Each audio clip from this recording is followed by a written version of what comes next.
Nations had some successes in the 1920s. There was certainly no forewarning of the failures, the utter failures it had in the 1930s, although it did have some failures too.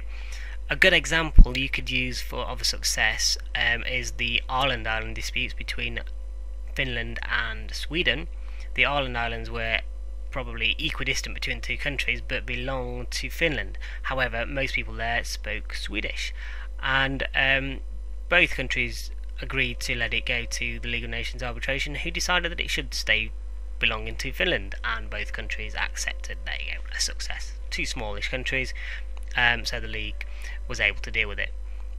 There was the commissions on the human rights, slavery and drugs and divorce and women's rights, and economic commissions, World Health Organization. They all did pretty well, and a lot of those commissions and groups stayed around after the League of Nations was disbanded in 1946 and became part of the United Nations.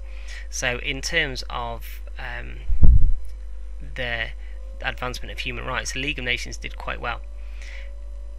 There were, though, some failures. A good example would be the Corfu crisis, where Mussolini bombed Corfu after a border dispute with Greece, and carried on doing so despite the League of Nations telling him not to. Eventually got what he wanted from the Greeks, which is compensation, and then stopped bombarding. So the League had little to no effect on him there. And Mussolini himself said that the League was great when sparrows quarrelled, but couldn't do nothing when eagles soared, or something